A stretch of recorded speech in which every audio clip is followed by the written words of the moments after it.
Minecraft Twitter, what's up with that, huh? Wacky, goofy shit going on there. This is probably the millionth video talking about Minecraft stands on YouTube, but I wanted to kind of talk about something that just happened that's kind of got my ass greased up a little bit. I'll just break it all down for you, give you the full lore update, although I'm sure most of you know. On Twitter, one of the biggest, most toxic communities is the Minecraft stan community, with people that are extremely obsessed with Minecraft content creators on the internet. And this community eats itself alive. This shit is actual cannibalism. If you see a Minecraft stan on Twitter, just assume that they've tasted human flesh before. They're like little piranhas or catfish, just constantly eating shit for no reason. They just go out of their way to make themselves as miserable as possible and find things to be upset about.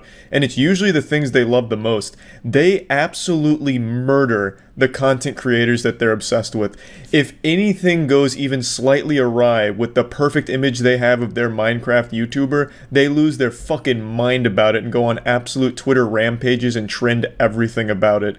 So recently this happened with Tommy Innit. Tommy Innit, very popular Minecraft player. He's a 17-year-old kid. And these bloodthirsty warriors on Twitter recently blasted him multiple times over the course of a couple days, and then he finally made an announcement saying that it's just been too much for his mental health and he's having to go to therapy now and doesn't really want to engage online anymore, which is pretty extreme considering he's a 17-year-old kid. So they successfully bullied a child for nothing. With backlash like this, you would have expected it to be something extreme that caused it, like a video of Tommy slitting the throat of a puppy, or Tommy doing something crazy like saying he doesn't like BTS music. But it wasn't anything like that. He got all of this shit happening to him for a very lighthearted joke, which we'll get to in a minute. But I want to explain, he's not just gonna like up and quit the internet as far as I know. It's just mainly targeted towards Twitter. He no longer wants to be there, which is completely understandable. Twitter is the most miserable place on the planet. It'd be more fun to live in an active war zone than it would be to spend an hour on Twitter. Truly vile garbage with absolute trash people on that platform.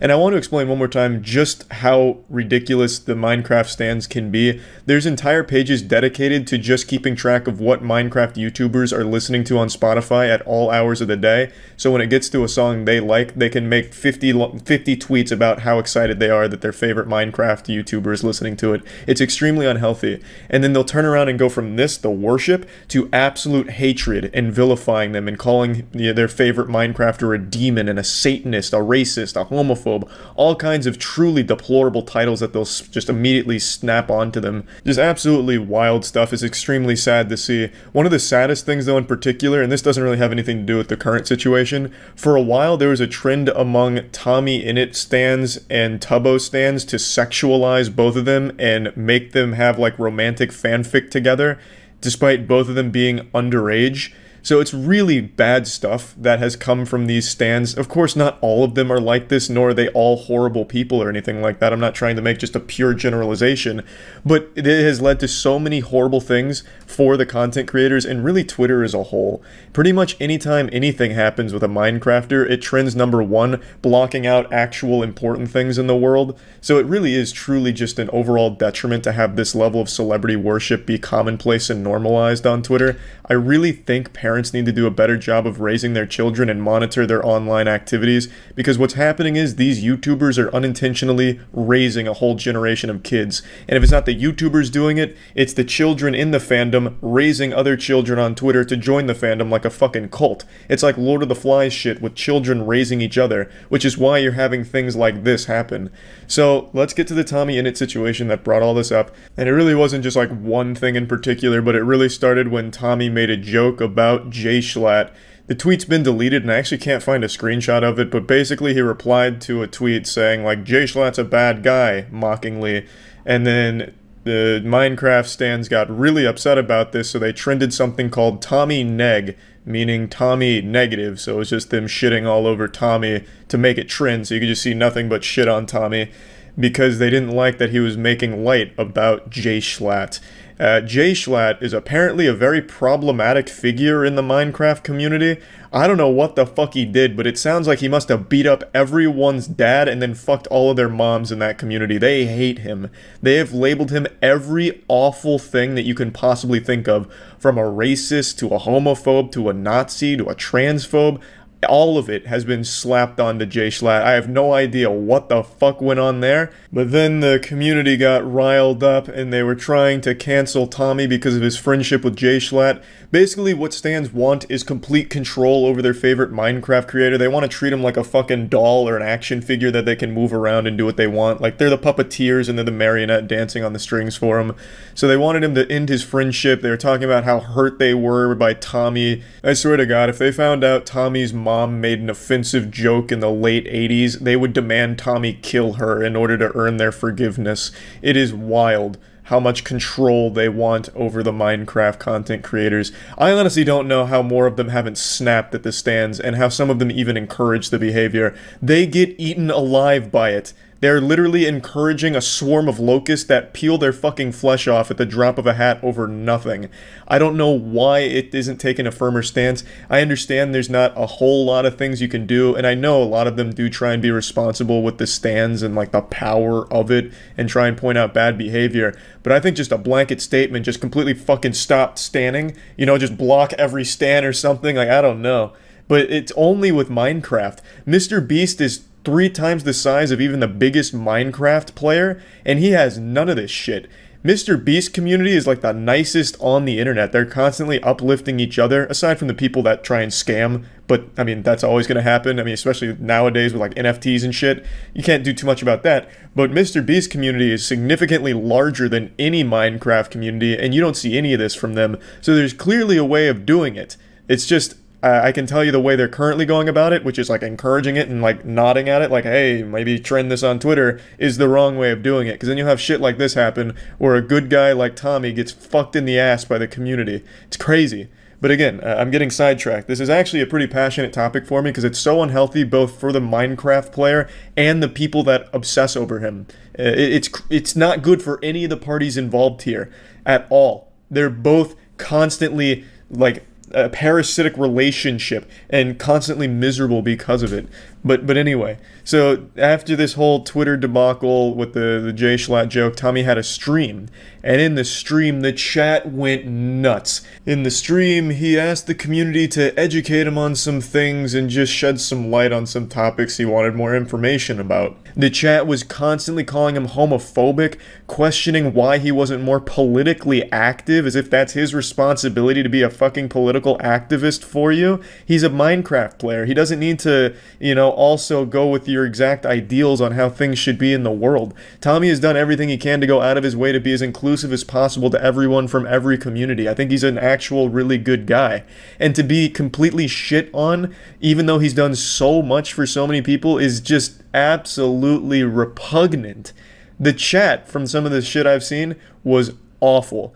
And during the stream, that's when he mentioned that the bullying on Twitter has just gotten too bad and he's getting therapy now as a way of coping with it and getting over it to try and be a happier person in light of all of this shit. And to no one's surprise, Twitter didn't lay off the gas. In fact, they used this against him, mocking him for getting therapy. Some of them even saying he has no right to get therapy. He's not a victim. The people he hurt with his friendship are the victims, and the jokes that he's made, those are the victims, not Tommy, so he doesn't deserve therapy. I wish I could find some of these tweets that I was reading, but unfortunately a lot of these cowards deleted them now after more people became aware of this awful situation they created. But it is really some of the worst things you can imagine from a community that's supposed to be all positive and all about educating Tommy on how to be a better person when they themselves are horrible people. Horrible people, the things I was reading. And then the weirdest thing is, like, I'll click on some of these and then I'll read some of their tweets and it's absolutely awful. It's just hateful. Like, on this one in particular, there's this tweet. I don't know if this is a joke or not, but even if it is, then you're an absolute hypocrite because you're mad at Tommy for jokes that are insensitive, and then you'll say something like this, and that's okay. You even use a homophobic slur, and apparently that's okay for you to do. Like, I don't get it. It's like these Minecraft police officers, professional Twitter warriors, are actually not that great of people themselves. As always, don't go harass anyone in the video or anyone that participated in any of this. Don't do that shit. That makes you just as bad, if not worse, than the people that actually participated, so just fucking don't. And this isn't the only account like this. This isn't the most popular tweet, obviously, from all of that. In fact, this one, I think, only ever got up to like 2K likes before it was deleted, or if it even got deleted. I just can't find it now. All I could find was this old screenshot of it. But there were multiple accounts where you'd click on it and you'd see some truly awful vitriol where they were just spewing some genuine hateful shit. The things that they were saying they didn't like, you know, trying to spread positivity, and then you go on their actual Twitter and it's nothing but hate and negativity. Just all around, this shit made me really mad today. Like I said, I think Tommy's a good kid. I think he had a lot of success at a very young age, and I don't think he let it get to him. Like, I feel like he's not going to become a douchebag or anything, even though he's already a multi-millionaire with a following of, like, tens of millions of people constantly worshiping him. He's still able to stay level-headed. And he recognizes that Twitter's a horrible fucking place, and they bullied him off of it, and now are mad that he's off of it. So when he left Twitter, or at least said that he wasn't going to be as active on it, Twitter fucking attacked him for that, immediately proving why he didn't want to be there anymore. Like, it's a community of people that just love to hate, and that's all they like to do. It's people that always want a constant enemy, a villain to attack. And for some reason, they choose their heroes to do it to. It makes no sense to me. This happens to Dream once a week at least. And it's happened to other Minecraft players as well. It's just crazy to me, and it's really upsetting to see it, to be honest. I think there needs to be like an age limit on Twitter, man. Like, you shouldn't be allowed on Twitter if you're under the age of 18, because it is just not healthy for anybody letting kids on that platform. It is just fucking not. It's bad for everyone's mental health. So anyway, I just wanted to talk about this whole thing because this one just fucking blew me away, and that's about it. So yeah. A couple months ago, one of the best journalists on the planet, who also happens to be a YouTuber, got his house firebombed due to his investigations into a large network of corruption in Australia. I really do mean those words earnestly. Journalism is in such a poor spot right now. Modern journalism has about as much respect as the bronies did during the early 2010s. You remember that community of adults that used to jerk off to My Little Pony? In fact, I would argue that people have more respect for them than a lot of journalists these days, and rightfully so. It's an industry that thrives off of just feeding shit into the mouths of everyone that happens to come across their headlines. They're either writing meaningless articles, not focusing on anything important, writing blatant lies about shit, or just generating their own controversies to farm rage bait clicks from people just to drive traffic to their site. I'm sure you're tired of me whining about this one example I'm about to use because I've used it like 20 fucking times now, but I just think it's perfect to encapsulate what I'm talking about. There is an article Kotaku published proudly where it was all about the author mishearing a lyric in a Super Smash Bros. Song and thinking they heard a slur, so they wrote a whole article attacking Nintendo for it and demanding an apology and a response. Like, that is just the perfect example for what I'm talking about. I'm already getting lost in the sauce talking about this again and ranting. The reason I'm even mentioning it is because Friendly Jordies does real, meaningful journalism. One of the very few in the field that does.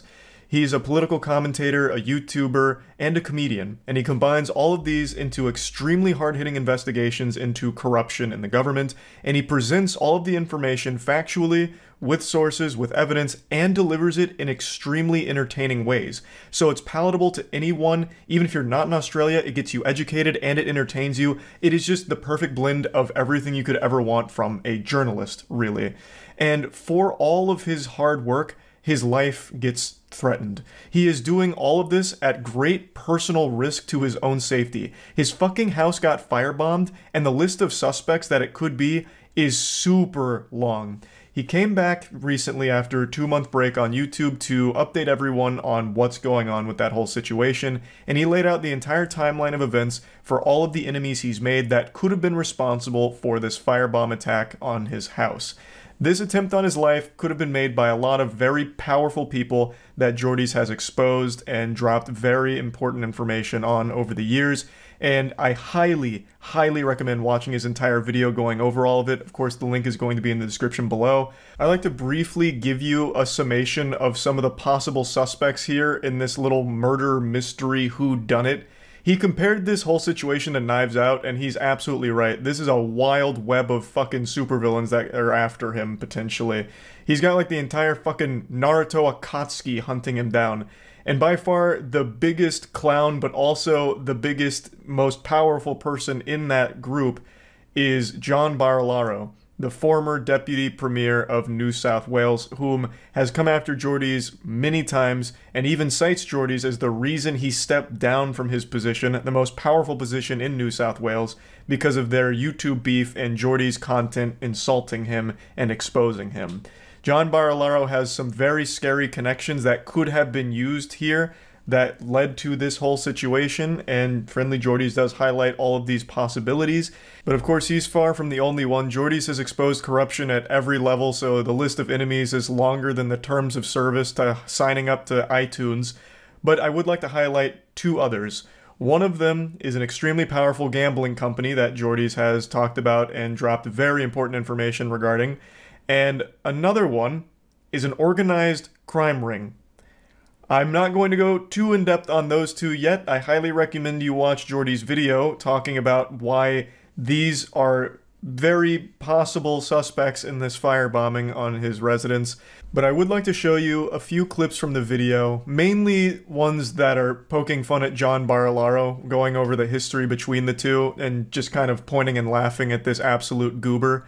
But it is a very serious situation, and somehow Geordie's has unbreakable, indomitable spirit and will.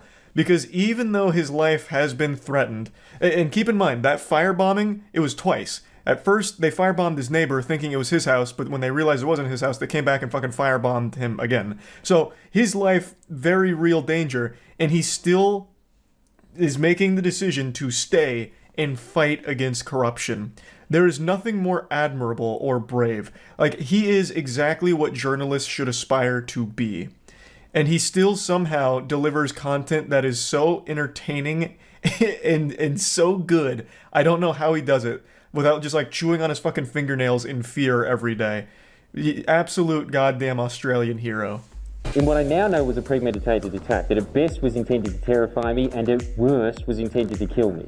I would say it was probably intended to kill you. Like, throwing a firebomb at the house and actually setting the house on fire is less of like an intimidation tactic and more of an attempted murder, I would say. But I feel like in his position, he's got to be very careful with the words he chooses because he's constantly in the crosshairs of every single authority in Australia because he exposes so much corruption. But yeah, this is very much a step above an intimidation tactic. An intimidation tactic is if you had like someone come to your house dressed as a construction worker, but then it was actually a lawyer serving you like a fucking lawsuit. That's an intimidation tactic. This is some like hitman shit. The night that happened, I was supposed to be sleeping here. I didn't even have smoke alarms. So there's a very good chance that if I was, I could have ended up like the content you're watching right now. Fine. But I wasn't here because that week I was performing my live show in Melbourne and I forgot my keys while I was down there. So there, criminals outwitted. It reminds me of that quote. He's 2 steps ahead. Then the enemy certainly can't anticipate our future actions. So I was sleeping somewhere else that night. That's such a beautiful line too. That's always the cliche on how they beat like an overpowered villain in an anime or some shit who can see into the future. We'll have no plan and we'll wing it. Unpredictability is our best friend. Here, and it is too big of a jump to go from beating a cameraman in public to firebombing a house. That is a big jump, but you're also giving him a lot of credit here with beating a cameraman. This cameraman is fending off this overgrown baby with ease. Like, this is pretty sad for John Barilaro here. It's like that, like an older brother putting their hand on the head of the younger brother as he's throwing punches that are missing. And he's holding like a 30-pound camera on his shoulder.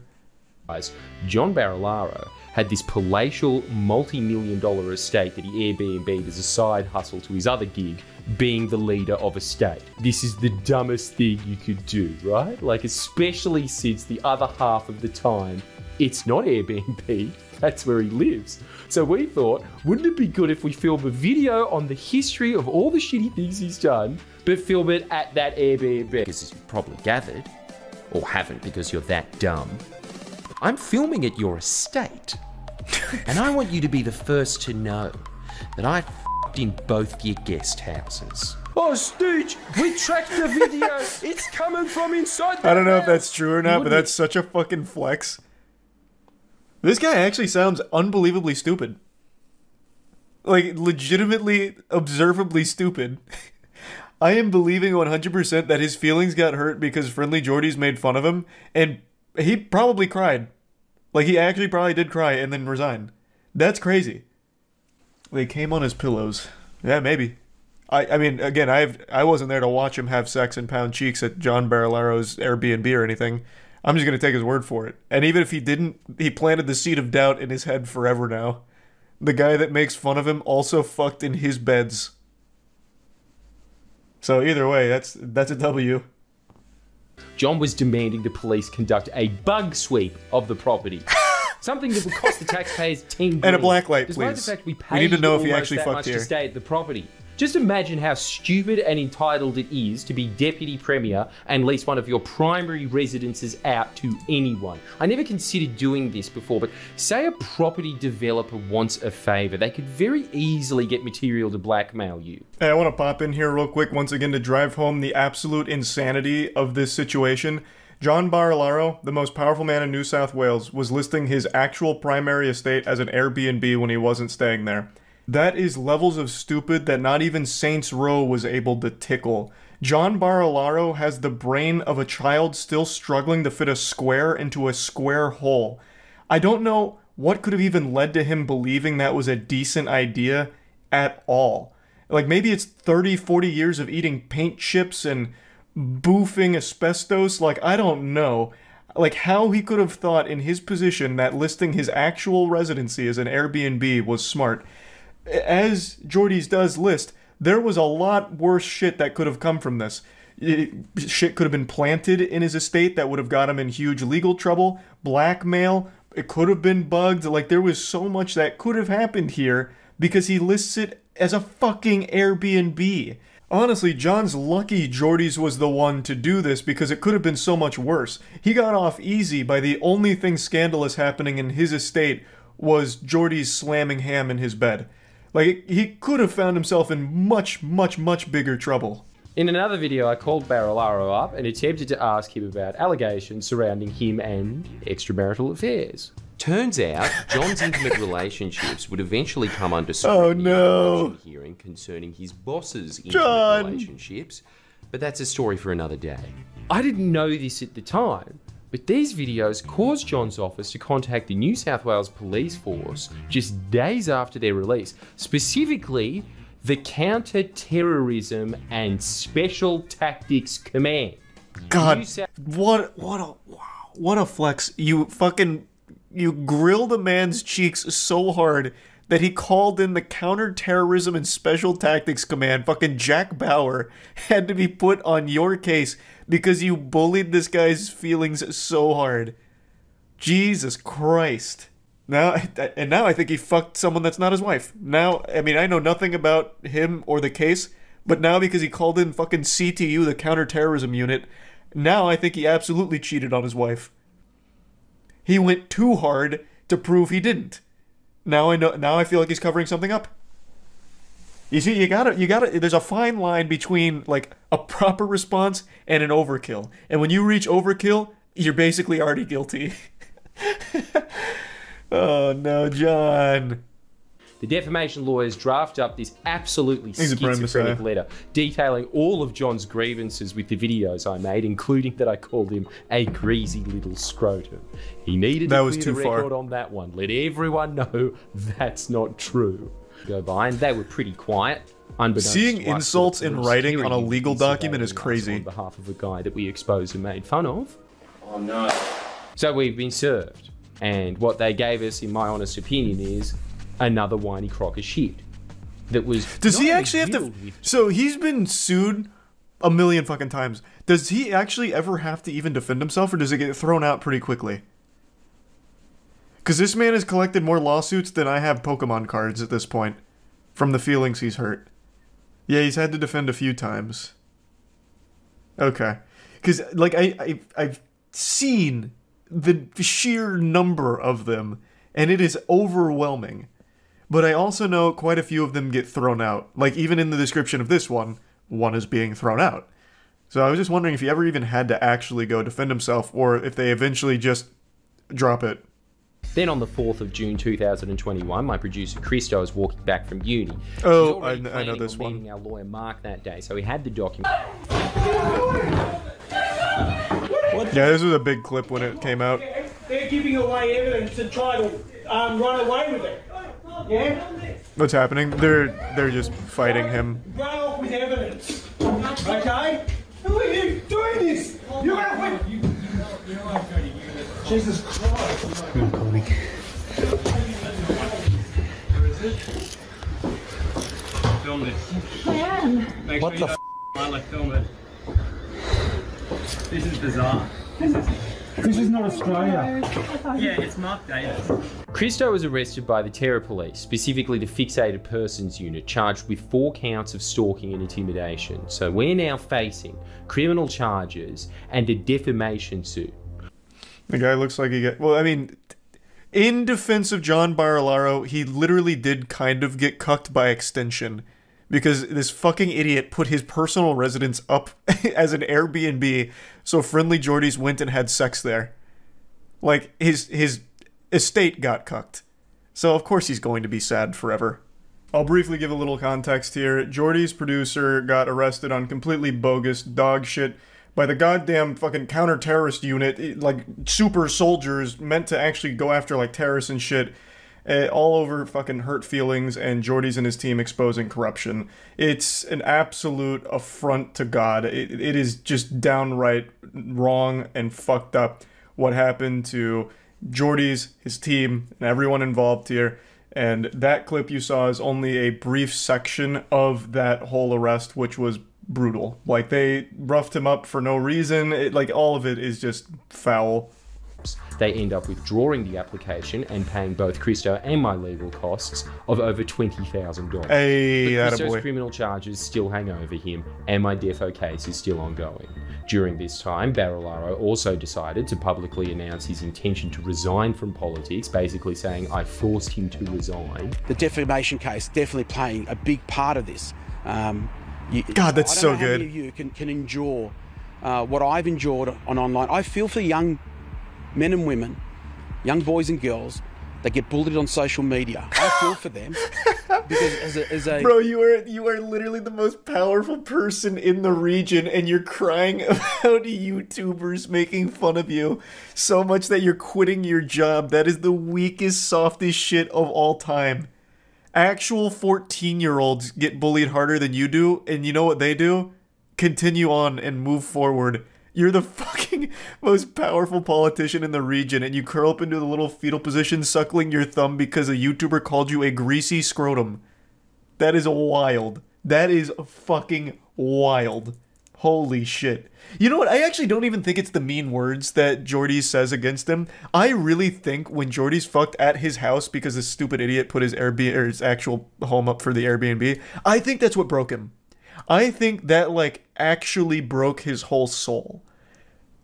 I think that was just, like, this big eureka moment where it's like, wow, I'm a fucking idiot. And he couldn't handle the realization. Like, the self-reflection was too much. Overwhelming. So my legal team launches an application to strike out that claim, opposed again by Barilaro, who fights tooth and nail to keep that claim in and keep his special protections that prevent his own words from being examined in court. And guess what? We lose. The judge rules that it would be more unfair to deprive Barilaro of the right to vindicate his reputation. What? What is that stance? Than to make it impossible it's just for blatant me to corruption. defend myself.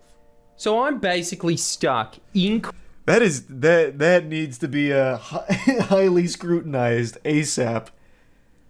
That is so wild. Holy shit. Imagine still being bound by a 1700s ruling to protect a politician from saying something stupid in Parliament. He literally said he can defend himself, but not you. I know. In late December of 2021, I released a video detailing that I had found an Ashley Madison account linked to John Barilaro's email address and personal details. You know the website that had the slogan, That's so good. "Life is short, have an affair." It was hacked a few years ago. Yes. I swear to God. That was as with huge. The rest of this argument, you couldn't make this up. That I can't wait for the reveal, but I just have to once again chime on that. With that Ashley Madison hack, I don't know how many of you remember that. That caused like actual hysteria for maybe like a week. Like on Facebook, like the old gentlemen, they were breaking down like, how could this have happened? The internet is a secure place. My life is ruined. I can't believe it. Like absolutely having this nuclear meltdown because all of their shit was now exposed. It was amazing. It was fucking amazing. Ashley Madison was a place where married men went for cheating on their wife or something. That was the whole shtick. That was the whole basis of the site. Him because when cameramen went to film him one night regarding this scandal, this happened.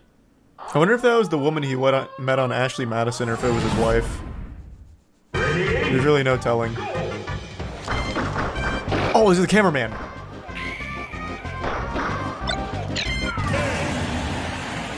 It was a long come on and... Please. The cameraman wins this. John took the most damage. John was the one that hit the blast zone here. Cameraman's got 30 pounds of fucking iron on him. And he is still just manhandling John with one arm.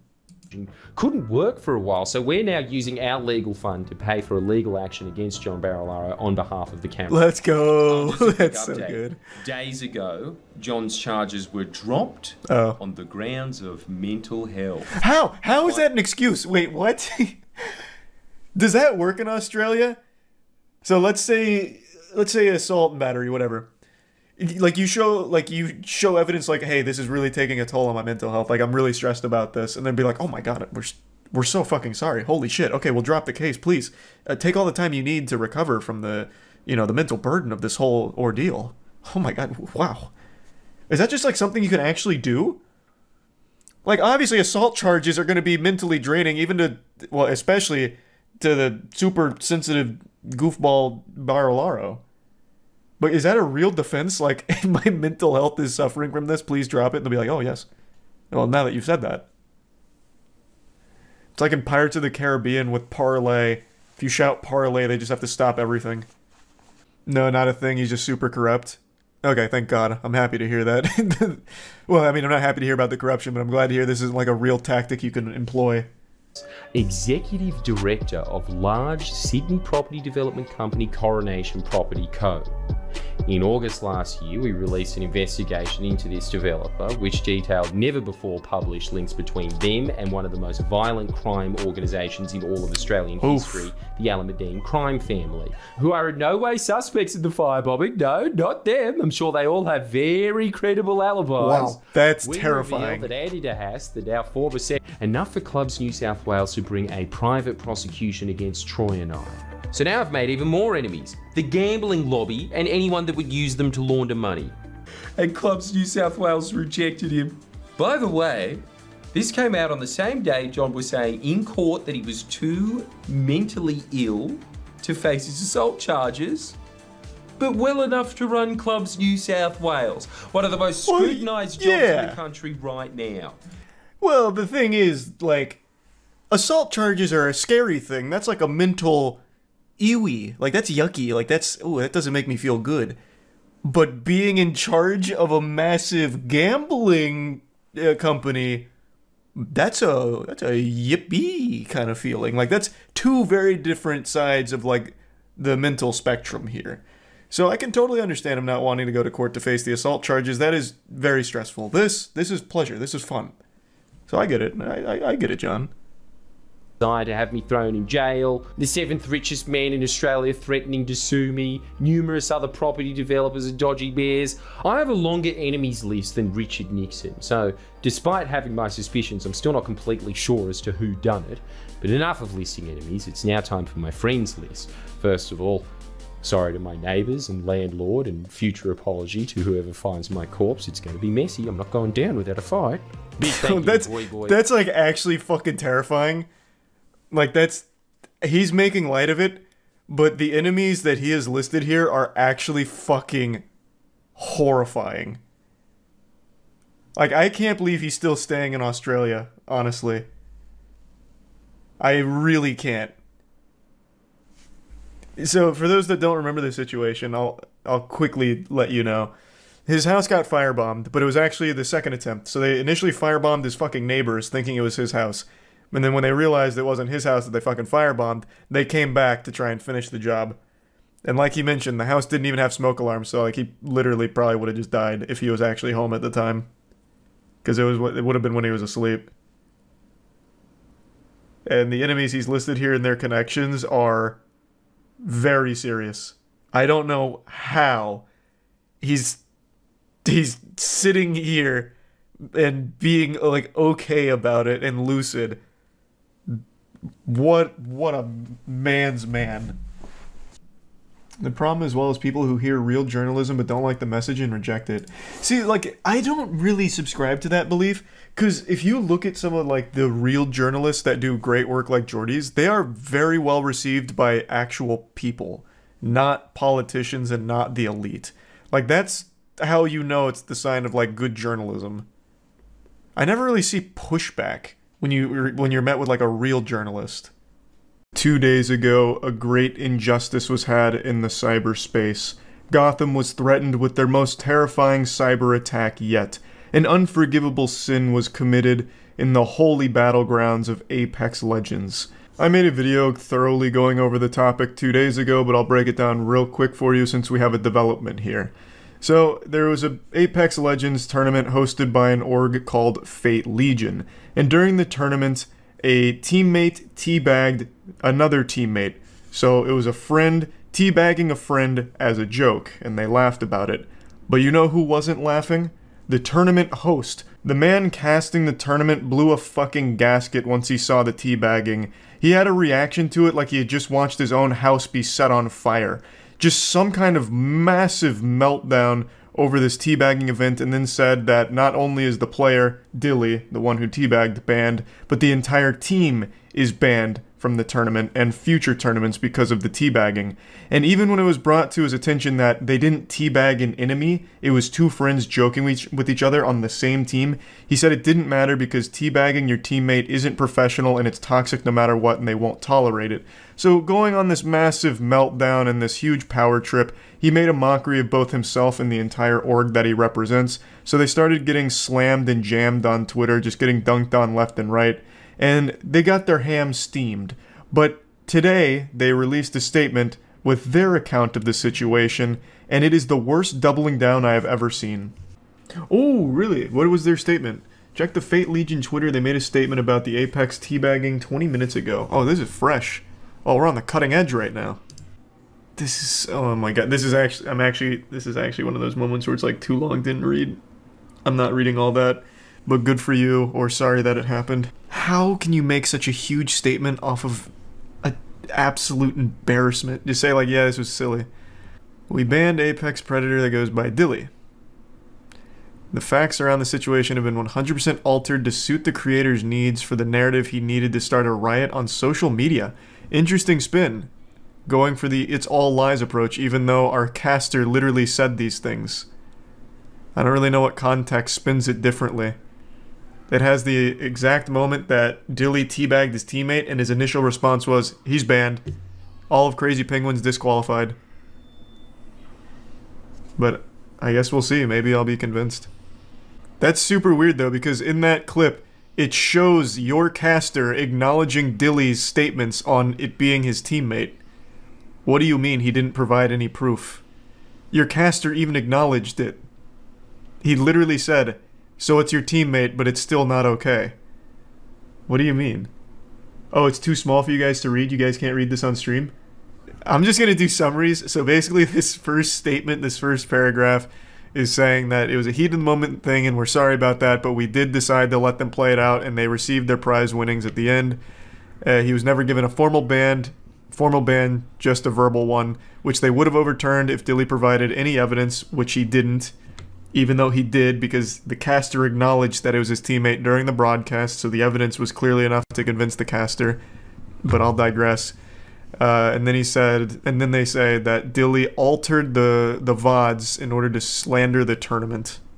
Oh, okay, I'll just read it out loud, it'll save me some trouble. Having said that, we are willing to ignore the admin abuse he sent as opposed to banning him to rectify the heat of the moment commentating. Having said that, one of our members sent us a link to forum pages and other social media platforms where Dilly goes on a rant about the heat of the moment decision, using his friends in influential positions to post on it to make a stir. He said there were no rules in place during the tournament, but that is false, as we do have rules in place. Having said this, we acknowledge that our rules are broad and don't speak specifically to the act itself. We are currently rewriting them so it's easier to understand, and apologize for the inconvenience we have caused to do this. The ban, however, went from unsportsmanlike conduct to his permanent ban due to his actions of trying to start a hate slander campaign against Fate Legion. His friend, who is an influencer on Twitter, Jake Lucky, decided to get involved and ask everyone to passive-aggressively come join our community Discord and speak to us on the subject. Jake Lucky even goes as far as to drop owner's in-game name and other social media platforms to send what turned into a hate and death messages. I'm gonna go out on a limb and say Dilly has never once spoken to Jake Lucky. This dude just peruses Twitter 24 hours a day and absolutely stumbled across this. I don't think they're friends. I think they are pulling this out of their ass. I don't think Dilly is connected to Jake Lucky. I don't think there's a chance of that. This is one of those stories that Jake always reports on. This could have been like a Shrek Super Slam drama, and Jake would have posted a video, posted a tweet about it. That man is always on the hunt. Also, he dropped their Discord to speak to them on the subject, as well as their in-game names. I didn't see any of that. He made 2 tweets, and neither one of them had that, so I don't know where that's coming from. I guess maybe he deleted them. I just don't even think that happened. Speaking of misinformation and facts, let us dive into them, shall we? Bro, this is your official statement as a brand, as an org, and you're gonna speak like a pretentious Redditor? Make a formal statement, not this drivel. Speaking of information and facts, let us dive into them, shall we? As they adjust their glasses, cracking their knuckles. As it stands, here was the old writing on the rules as well as our space. We aim and strive to provide sportsmanship-based competitive gaming, which stands as a pillar of our business. So in our space description alone, it is implied that we are a space that believes in good sportsmanship, which sportsmanship is defined as fair and generous behavior or treatment of others, especially in a sports contest. By no means in any way, shape, or form is crouching up and down repetitively on an enemy or friend any kind of sportsmanship. Furthermore, it is not about the players themselves, but the viewers watching the content as well.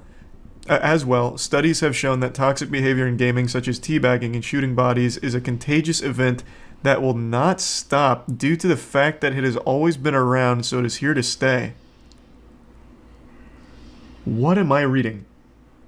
What in the fuck is... What is hurting my eyes right now? What? Teabagging and shooting bodies is a contagious event that will not stop due to the fact that it's always been around, so it's here to stay. It's not the fucking T-virus. Like, it's just banter, basically. It's in-game taunting. It's no... Do they ban emoting? Because I could also use an emote in their own tournament, and would that be considered toxic? Like, what the fuck do you mean? And it was a teammate he did it to. It was 2 friends joking. If you didn't have your neighborhood watchdog spectating Dilly at that time, nobody would have been affected. There would have been 2 friends that had a bit of a giggle, and that would have been it. Situation never exists.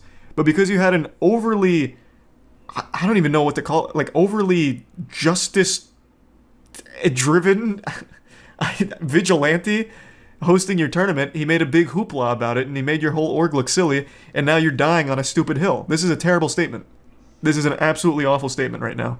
There was nothing unsportsmanlike about it. He didn't do it to another team. I would absolutely understand if he did it to another team, you could make an argument that it was unsportsmanlike. Fair. I would absolutely give you that. He did it to his friend, on his team. This doesn't work. This is full-blown artesian builds, but with a much smaller company. Why are you doing this?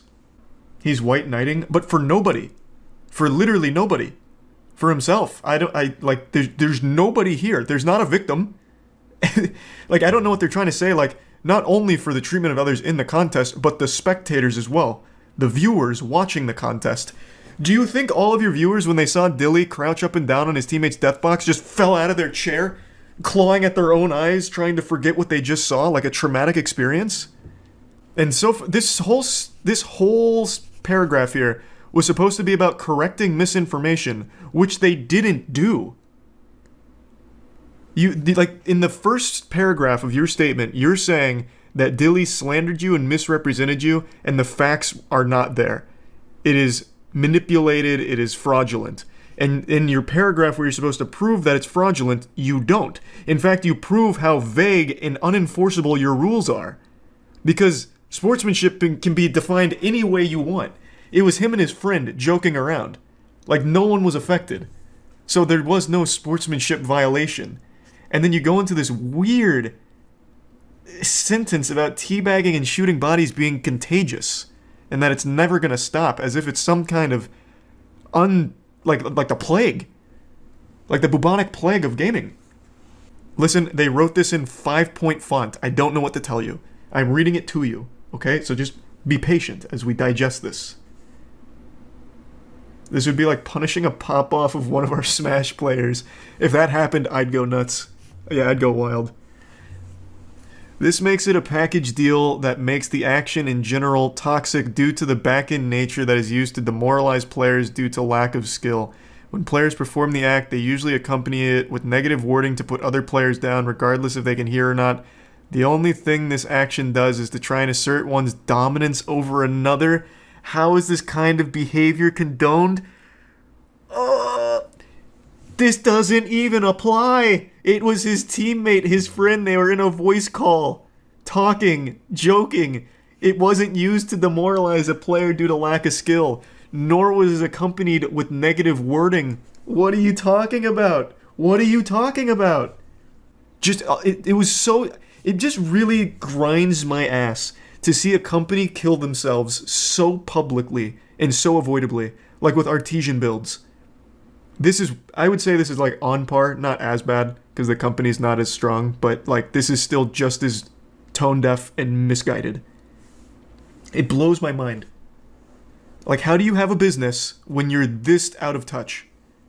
It saddens me to see high-end influencers and gaming media outlets posting stories on this with no fact-checking at all, of which you have so far provided none, by the way. In your statement all about misinformation and presenting the facts, you have presented none. You have only listed that you have a rule by your own admission that is too vague, and it doesn't apply to the situation, so there is no misinformation then, is what I'm gathering. These were the facts. Misinformation people use is like this ace in the hole kind of thing, like when you play that card you win. Like, no, it's misinformation, so I win. But you didn't prove anything here.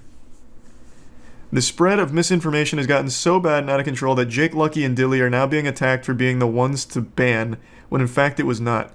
To clarify, Dilly and Jake Lucky had nothing to do with Fate Legion and the tournaments we organize and host. So disingenuous, what actually happened is Twitter brain-rotted zombies saw Jake Lucky's post, and people on Twitter are too fucking stupid to realize he was posting about a different org, so they messaged Jake asking why he'd ban them and be so soft. And now they're trying to make it sound like because the misinformation's gotten so bad, even they're being targeted, when it's a few rogue, dumb assholes. It's not a real thing here. They just posted misinformation to the point that they are now seeing backlash about their own posts about us. So no, they did not have anything to do with Dilly's ban. The reason it's taken us so long to release a statement was due to the fact of the riot these two started, with the sad reality that this post was made about an hour after the tournament. So instead of taking the clip he made for Twitter and submitting it as proof, he decided to take it to social media instead to have the people fight his appeal for him. He did. He went to you initially, and your caster acknowledged it. He literally said, I don't care if it's your teammate. It doesn't matter if it's your teammate, it's still toxic. And when challenged on it, he shut down the lobby, doubled down and saying it's still toxic if it's your own teammate. You can't teabag your own teammate. So he knew. Dilly took it to him first. To clarify to all, we are brand new to the tournament organizing, which was started about 3 months ago. We here at Fate Legion are not perfect, but strive to do our best to give a quality service within the entertainment and gaming industry. So to the accusations that we are some big tournament host currently is false. That I, the owner, or Fate Legion members have any power or authority to ban players from Apex Legends tournaments or games that are not hosted by Fate Legion is false, or that sexual assault was even thought about in the ban is false. If that's like vaguely talking about my video, I only mentioned that the timing is impressive because I just talked about that whole big hoopla on Twitter about teabagging being akin to sexual assault. No one's accusing them of that. I have not seen anyone say anything about that. Nor have I seen anyone saying that Fate Legion has the power to ban them from Apex. And also, they're underselling themselves. As far as I understand, Fate Legion is also one of the only orgs hosting moderately decent-sized tournaments. So it's not that there's some, like, dumb, stupid org. Like, they are right now one of the few orgs hosting actual tournaments for high-level players outside of the ALGS or official tournaments. At this point, Dilly and Jake Lucky have broken Electronic Arts User Agreement in Chapter 6 Rules of Conduct sub-point 4567 and 25, all for the purpose of showcasing a heated remark that was not set in stone and proven with their finished participation with the small Fate Legion tournament in question, as well as paid out in full earnings for the podium to finish. Oh my god. They did not. They're busting out the terms and conditions. I'll look those up, I'm curious. Chapter 6 of Electronic Arts User Agreement. Interfere with or disrupt another player's use of the EA service includes disrupting the normal flow of gameplay chat dialogue with the EA service, for example, using vulgar, harassing language, being abusive, excessive shouting, spamming, flooding, or hitting the return key repeatedly.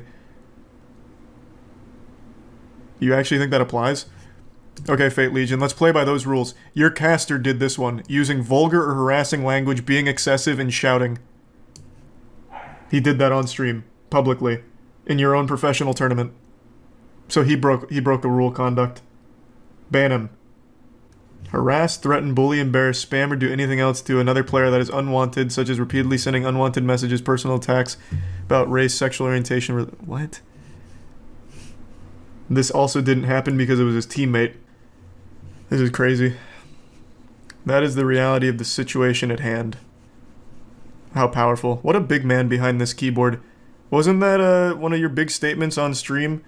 You can hide behind this, but you wouldn't do it in the real world. He's really loving that keyboard right now to be super tough. Jesus Christ. Why couldn't you just take an L? You didn't even defend yourself. We at Fate Legion would like to apologize to the gaming community for the disruption this has caused you. As new tournament organizers, we simply wanted to put on the best and most respectable tournaments around, but came up short in our logistics due to the excitement of being granted the opportunity to host Apex Legends private lobbies. Again, we apologize for the turmoil caused by this incident and will strive to do better. This should have been your whole statement. This last paragraph, not all of this in the middle, where you play like Batman. This whole misinformation side arc didn't work because you didn't even provide evidence that there were misinformation. You literally just confirmed that the facts were right. You screamed misinformation and just confirmed the facts that we all know. I don't know what the fuck the point was. What a terrible statement. What is a safe environment for gaming? It's about teaching young players how to be good sportsmen, reinforcing positive communication in gaming communities worldwide, educating on polite commentary on all social platforms, and about having a good attitude. Your caster failed. What do you mean polite commentary? Dude was mauling hard, using vulgar language, and harassing, and engaging in arguments. I wouldn't necessarily say that's positive. That doesn't make me feel safe. I think that would make players afraid. Like, any minute now, your caster could hit a bong rip and just go in on someone for something really trivial. That doesn't sound safe. That is absolutely not sportsmanlike. He hit a bong rip in the same stream, I heard. I haven't seen the clip, but I heard that people started posting him ripping bongs. Jeez, wow, he just sounded like an actual narc. I heard people were floating clips around of him taking bong rips on stream during the tournament. Which, again, isn't professional. See, now, here.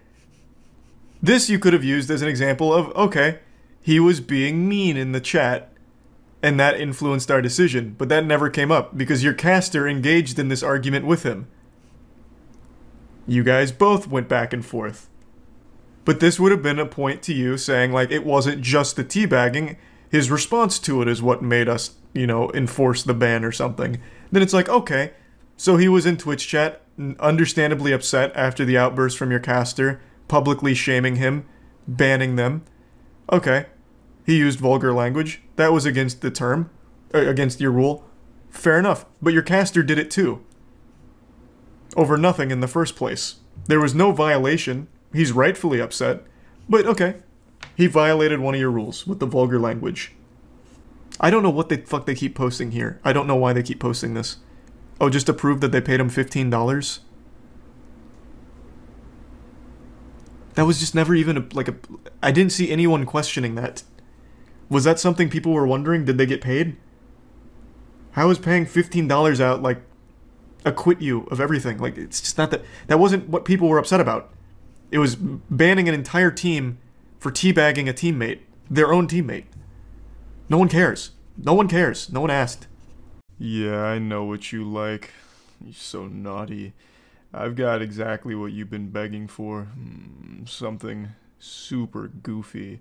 This shit is so silly it'll have you dressing up like a clown just to fit the vibe. A popular online tournament circuit for Apex Legends permanently banned an entire team from competing in any of their future events because of teabagging.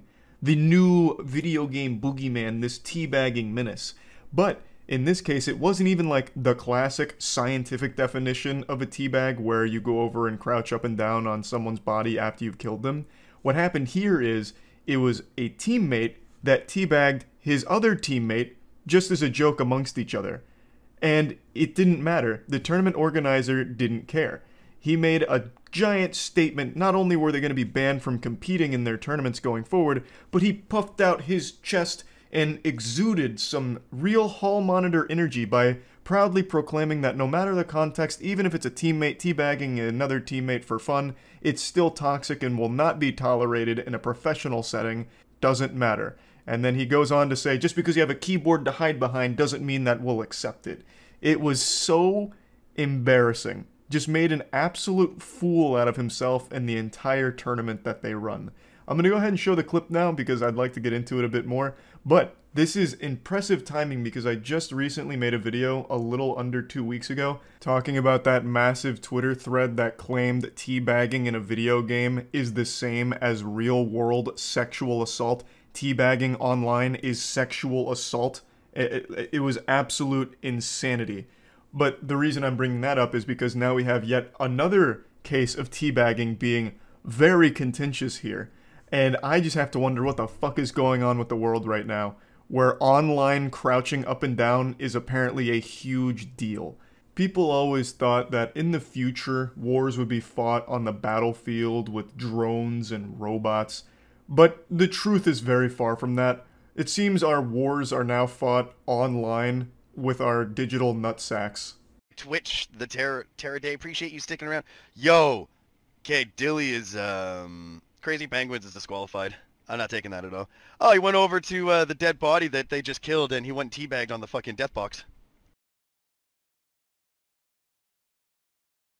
You can see his soul immediately fill with rage as he noticed not one, not two, but 3 pumps on top of the death box. And that was 3 pumps too many. He broke the rule, a cardinal sin. So on the spot, immediately just disqualifies them. And then the next part here is Dilly, the player that he was spectating, proving that the death box that he teabagged was his teammate. Because he thought he could clear up the confusion, like, no, I wasn't, like, being toxic. This is my teammate. We were joking. We were having fun. But it didn't matter. He didn't care. Absolutely not. Will not tolerate that. Literally goes in fucking out of his way to jump on a death box and teabag it. Don't think so. I have a fucking pen and pad. Yeah, so we're here to create a safe space for all gamers, everybody, and that kind of stuff will not be tolerated. Yes, we will not take that. They're trying to say that that was his own teammate. Yeah, they're saying that he teabagged his own teammate. So it doesn't matter, folks. Like, when you're in a tournament, you're in a professional tournament. You can't be doing it. Super interesting and delusional perspective here that's just outright wrong. teabagging is still present in professional esports, in pretty much all of them that have a teabagging mechanic. In fact, most recently at the ALGS, which is another Apex tournament, it's the biggest Apex tournament, there were instances of teabagging. And you know what didn't happen? Someone fucking charging the stage and flipping over their table, throwing the monitors to the side and saying, "You're banned, disqualified." No one made a big deal out of it. And do you know why? Because it's really not that big of a deal. But somehow this struck a chord so deep inside of him that he went on this brief mention of how it's like compromising the safe space that he's trying to create with the tournament, which is another really weird perspective. Because, I mean, what do you, like their mom? You popping your tit out so they can suckle? Like, what do you mean you're trying to provide a safe space for all gamers here? It's a video game, and it's a tournament that you are allowing people to compete in. That's already a space for people that feel comfortable enough to compete. Like, they don't need further protection from you. It's not like this team went on Twitter and started harassing them and sending them shitty message or anything. They kept everything localized to that tournament, kept everything in the game, and they only teabagged each other. Like, there was no toxicity being had in the first place. So how in any way did a teammate teabagging his friend, who was also on his team, compromise that safe space? I'd completely understand if they were being, like, rude assholes to the other teams, you know, insulting them or just being generally shitty to them. Then yeah, I can understand you being like, we won't tolerate that, get it out of here. Or I could even understand it if going into the tournament you had a rule that said no teabagging, the no teabagging clause, and they broke it here. This is a huge stretch, but even then I'd at least almost understand it, because I guess it would be like a technical breaking of that rule, but you don't even have that most basic rule in place. This does nothing to ruin the safe space that you're creating here, and I don't even really know what you mean by a safe space for gamers to compete in, because it's not like you do anything special. You're hosting a tournament for them to compete in, so the players that are playing there already feel comfortable enough to go there and play. Now, if things got out of control where, like I mentioned, they're sending nasty messages or whatever, then that would be a problem where you would want to stand up for your players and, you know, make a stand for them. But that didn't happen, and that hasn't happened. And something people need to really understand. Yeah, so like you can't do that. Just like I'm telling you're going to tell me teabagging my own teammate is toxic. All right, so then this is where we're going to shut the lobby down at this point, because I'm not going to get into that one, because absolutely it is. Unfortunately, yes, disqualified, because yes, you cannot do that, folks. Sportsmanship, right? You cannot go and teabag your own teammates in any organized sports. So why would you come into an organized tournament and go and do something like that? What a horrible, horrible comparison. You can't teabag in any professional organized sport, so why do it here? Bro, professional organized sports are not video games. You're not going to be able to teabag your golf opponent. Like, if you get a birdie and he gets a bogey, you can't, like, push him to the ground and start dropping nuts on him. Like, obviously, there's not going to be any sporting examples of someone teabagging the opponent. That's such a dumb comparison to try and make. This is a video game where you can do that, and it's not that big of a deal if you do. And you're talking about sportsmanship. This wasn't, like, not sportsmanlike. This was a teammate having fun with another teammate. Is the purpose of your tournament to have fun, or is it to go in there and be fucking miserable and be disciplined by you, the authority that rules it with an iron fist or whatever? Like, what are you trying to accomplish with your tournament if you're going to make it this cutthroat with how you enforce what you believe to be a toxicity violation? This is outrageous. It is absolutely outrageous. It has nothing to do with sportsmanship. I think what happened here is you thought that Dilly teabagged an opponent, and you thought that people might be upset about that, so you tried to get out ahead of it and made a big hoopla about it, but once it was revealed it was his teammate, you had to stay on that hill. You no longer could backpedal because you'd already dug yourself into that hole and backed yourself into that corner. And now you just look super dumb because of it. You should have just said, after it was revealed to be his teammate, "Oh, I misunderstood. I don't really want toxicity in my tournaments, so just, understand that going forward and respect that. Just no teabagging from here on out." That would have been a lot more respectable. I'm sure Dilly and the whole squad would have had no problem with that after the confusion was cleared up. But what you did here was the worst possible approach to handling this situation. And you couldn't even give an actual argument for how Dilly teabagging his teammate was actually toxic. At no point did you actually explain it. When challenged, you just said, okay, I'm not going there, time to shut down the lobby. You didn't really go into detail on why you believed it was still toxic after you learned that it was his teammate. So no, you cannot teabag your own teammates, or anybody for that matter.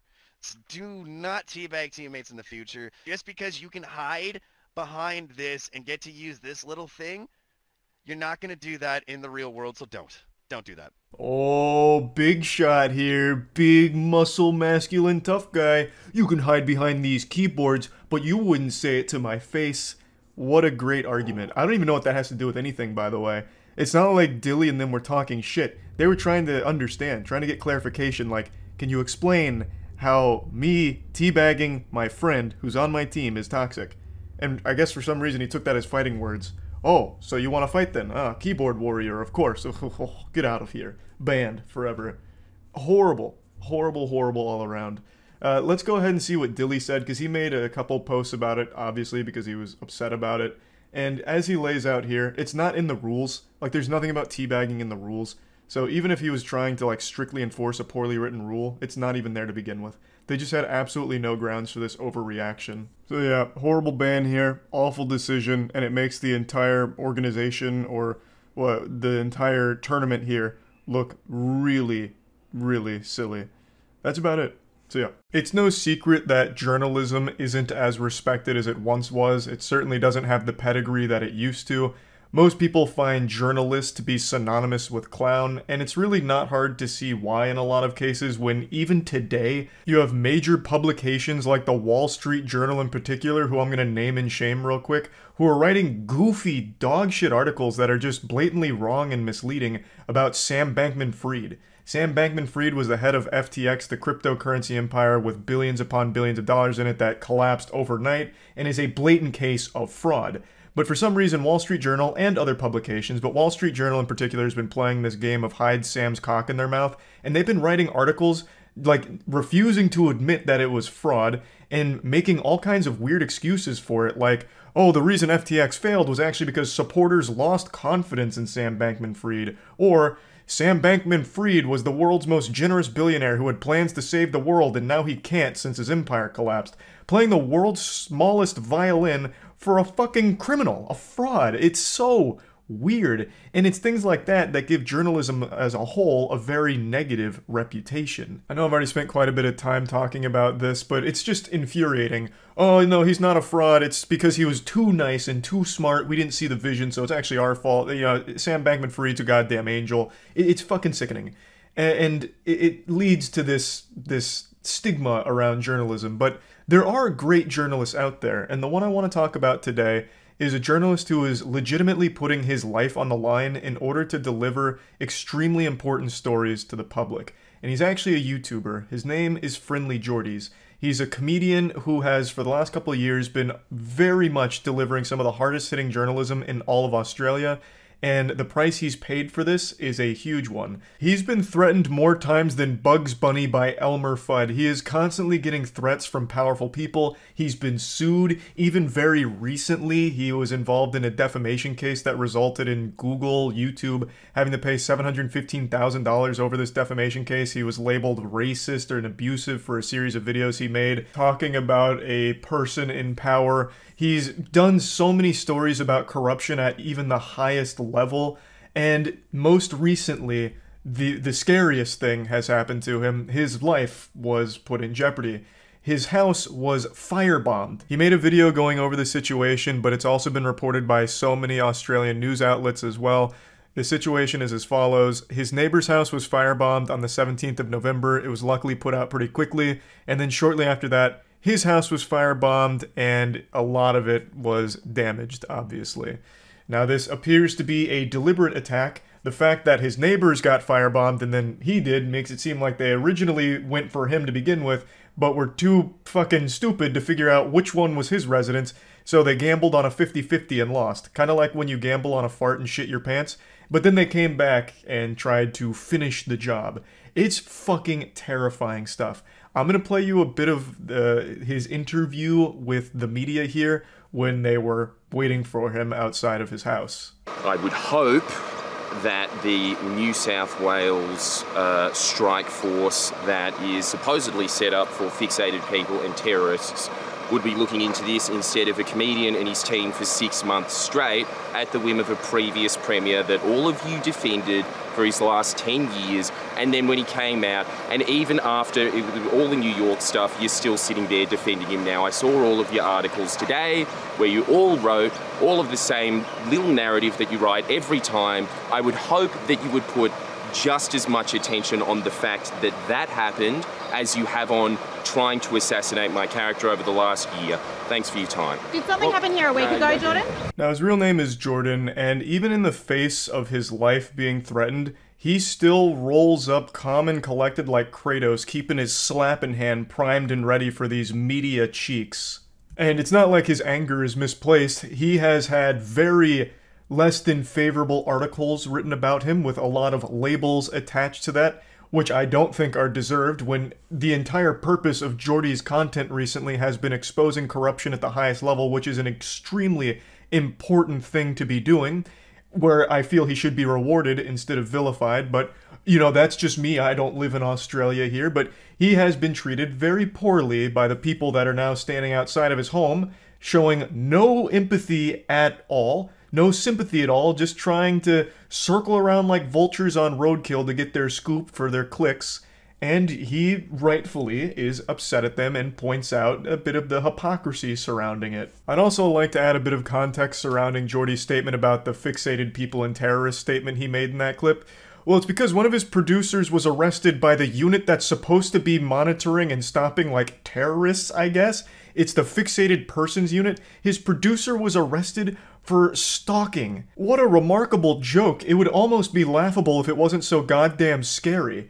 He was arrested for stalking and intimidating when doing their reporting on the person that they were talking about by the goddamn department that's supposed to be about, like, you know, threats, like terrorist threats. Like, holy shit. That is mind-blowing. So Jordy's really does have every right to, of course, be upset. And obviously, after his house being firebombed like this, it's a fucking terrifying situation. He does very deep reporting. He exposes a lot of corruption, and I feel like he's probably one of the hardest hitting journalists Australia has at the moment that I'm aware of. He's celebrated by a lot of Australians as well for all of his reporting, and now his life is in danger, and it's hard to say who's responsible for the attack. He mentions in the same clip that because he's been doing reporting on, you know, a lot of corruption at a very high level, it's hard to say who actually may have carried out the attack. Obviously, we've done some extremely dangerous reporting over the last year, I suppose, of a bunch of extremely powerful people and corporations. There is many people that would want to do that. I obviously can't say who I suspect it is, but I do have like a short list in my head of who I think would have done it. What a fucking horrifying situation for anyone to be in, and yet somehow Jordy's maintains a very composed demeanor. He continues joking throughout the rest of the video, even joking about the situation, and somehow staying, like, calm and collected, which is fucking baffling. The man is just built different. He's got tungsten throughout his body. It's fucking wild. Now, it doesn't matter how you feel about political opinions or whatever. I think everyone should be able to agree that his house being firebombed is outrageous. That's a huge problem, and it should result in a very thorough investigation that leads to people being arrested for this act. I think everyone should agree with that. But yeah, I want to mention that Jordy's also does have a Patreon if you want to directly support his content beyond just watching the videos. I'll go ahead and link that in the description below. And yeah, I think this is just terrible that it happened, and hoping for his safety in the future, and hoping they catch whoever was responsible for the firebomb attack. That's about it. So yeah. What an interesting week for YouTube. A couple days ago, they did something I don't think anyone ever expected. They fought a giant company on behalf of a YouTuber. Something they've never done before. A world first here. Maybe want to pat him on the ass and tell him good game. A great, great move from YouTube, finally. And then the next day, they made an absolutely horrible decision that made me want to cry, come, and puke. It is baffling how they could go from something that everyone loves to something that everyone hates. in the matter of 24 hours. It's crazy. It's a real Jekyll and Hyde situation at YouTube. There's a team that makes some good decisions, some good shit that people like to see, and then there's a team that's more active than that team, the fucking boogeyman unit, that makes the worst possible decisions imaginable for the platform. So let's go over both. I want to start with the positive side first to cushion the yuckiness of the negative side. So this is actually a situation we followed since December with a YouTuber named Totally Not Mark. Mark is an anime and manga YouTuber who set a world record for fastest dead channel thanks to 150 videos being taken down in a single day by Toei Animations. They Thanos snapped the majority of his content away because they claimed his content infringed on their copyright and fair use. They don't believe in it. It's like Santa Claus to Toei. So he lost all 150 videos. That was a big part of his channel. I think at the time he was only left with like 60 or 70 videos on his channel after that. So it was a massive blow to him. And it's obviously extremely hard for an individual to fight against a company of Toei's size with as much money as they have. They can just toss their legal meat around as much as they want and not feel it. It's not the same for someone like Mark. So they were using their big fucking nuts and their big wallet to bully Mark and keep the videos down. So he had a very difficult time until 2 days ago we got an update to the situation where Mark basically won for the most part against Toei because YouTube stood up for him and fought for him against Toei.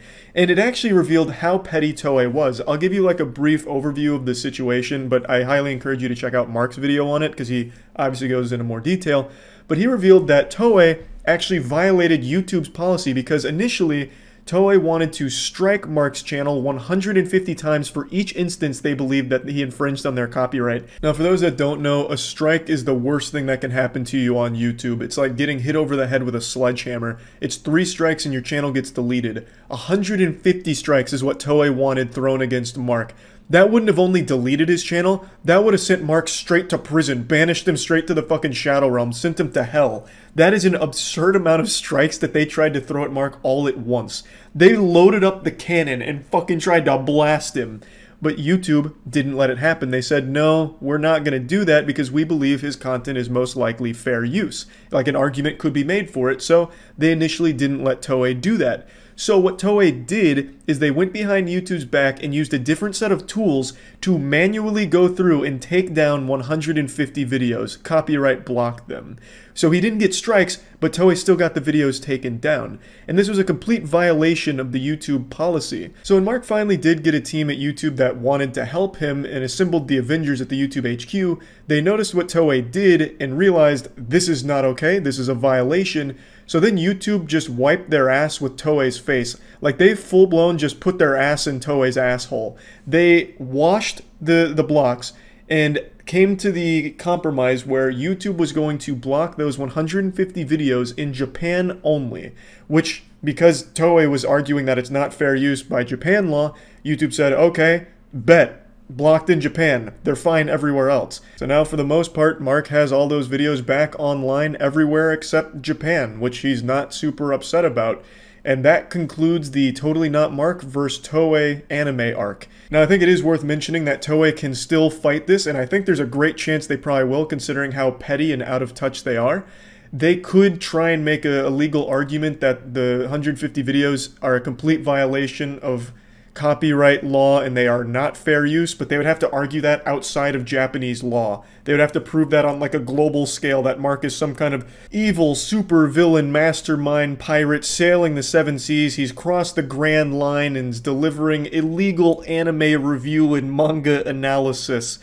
They could still try, I think they might, but for now it's overall a victory for Mark, and I was happy to see this and really happy to see YouTube for the first time actually standing up for a creator in the face of a massive corporation putting pressure on them. So, now that I've fed you the good shit, let me go ahead and give you your vegetables now. I'm going to give you a little coffee enema here, some gross shit. YouTube recently hinted that NFTs are coming to the platform. We don't know in what capacity, but it seems like YouTube really wants NFTs to be an integral part of the YouTube ecosystem. This came right after Twitter introduced the profile pic NFT system they have, where you can turn your fucking goofy profile pic into an NFT, and it's just like this hexagon. The NFT craze, it is an endless drain of misery. So yeah, YouTube is looking to bring NFTs to the platform and ignoring all problems. Like, instead of fixing things on YouTube, they're just introducing more fucking problems and things that people don't want. People still want dislikes back. No one's given up on that crusade. Everyone still wants dislikes back, and the only thing YouTube's done on it is double down saying they made the right call. And then after doubling down on the removal of dislikes, they then announced NFTs. Luckily, these two things are going to coincide greatly, because when they do bring the NFTs to the platform, it's going to have nothing but likes on it. You know, you won't be able to see if anyone disliked it. It's going to be 100% approval rate, baby, because dislikes are fucking gone. I still can't get over that, and after reading the article, it made me even more upset just how out of touch they are. And I don't think they're genuinely out of touch. I think they know exactly what they're doing. By hiding dislikes, it only helps corporations, and they know that. They keep bringing up this dog shit argument of the reason they removed it was because of targeted harassment campaigns where people mass disliked videos, which hurt creators' feelings. But that's such a small, awful example to use, and their solution doesn't even work, because the creator still sees when videos are mass disliked. They still see the dislikes. So who does it help? It doesn't do anything. The creator is still seeing that, hey, these people fucking hate me. But no one else can see that. So it's still just hurting the creator's feelings. Like, it doesn't do anything to solve the problem that they keep saying it was aiming to solve. All it does is help it look better.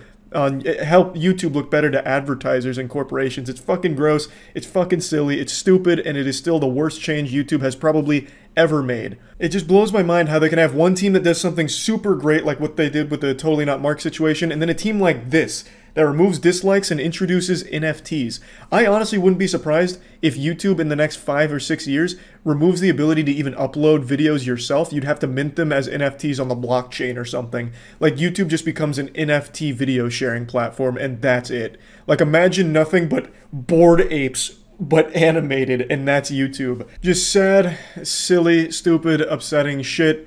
No one wants non-fungible tokens on YouTube. They can go funge themselves. No one is asking for this, and yet YouTube's bringing it anyway. Because right now NFT is that fat hotness. Everyone wants to get in on NFTs. Jimmy Fallon's popping off on Bored Apes. Gwyneth Paltrow's even got her own Goop line of Bored Apes. You know, everyone in the corporate space loves it, and so YouTube is following suit. So yeah, just wanted to talk about these two things here, because it's been a pretty wild week for YouTube. That's about it. So yeah. Hey, what's up? It's me again, the Rotten Tomatoes for Twitch, here to critique yet another huge change coming to Twitch. I know this is like the 10th time I made a video joking about and talking about Twitch things, but I can't help it. I'm passionate about it. I fucking stream on there daily, so obviously I want it to be the best platform it can be. So when a big change or decision is made over there, whether it's good or bad, I like to do what a high school stoner likes to do after their first hit of marijuana. Talk about it. So what we'll be talking about today is the unveiling of Twitch's new Safety Advisory Council. There may have been no E3 this year, but we still got a huge fucking announcement here thanks to Twitch. In a nutshell, this Jedi Council consists of both members of the Twitch streaming community as well as experts outside of it to weigh in on decisions made on the platform, as well as potential policies going forward and changes to existing policies, making things clearer, shit like that. I'll throw my nutsack out here to be abused for a minute here by going against the grain and saying, on paper, I actually think this is a good idea. By having faces attached to decisions on the platform, people can actually feel like their voices can be heard, whereas the entire history of Twitch has just had faceless people making these decisions behind the scenes, you know, pulling the strings on the marionettes and making them dance for these weird policies and weird favoritism. Well, now, with this council here, there are actual streamers, very popular streamers, attached to it that you can communicate with and get answers from. We don't know how much power this council is going to have, which still leads to a lot of confusion, but just the fact that they're taking a step in putting faces to decisions going forward, I think is a step in the right direction and making people feel like their voices can at least be heard. But I will say, I hate the fucking name of this. The Safety Advisory Council sounds dystopian. That sounds like something out of Judge Dredd. Just fucking pull up to an apartment complex over a noise complaint. Yes, I'm here on behalf of the Safety Advisory Council. Your noise was too high, too many decibels. You've been cancelled. Fucking puts a bullet in their skull. It's just not a good name. That doesn't really instill confidence in people that hear that. Now, looking at the people aboard the council, I only know two of them, Carnage and Ziz. Admittedly, I'm unfamiliar with the others, but I'm going to give Twitch the benefit of the doubt that these are good fits for their positions. But Carnage and Ziz in particular, I think are excellent fits here. I'm familiar with both their content. I actively watch and I've tuned into Ziz occasionally.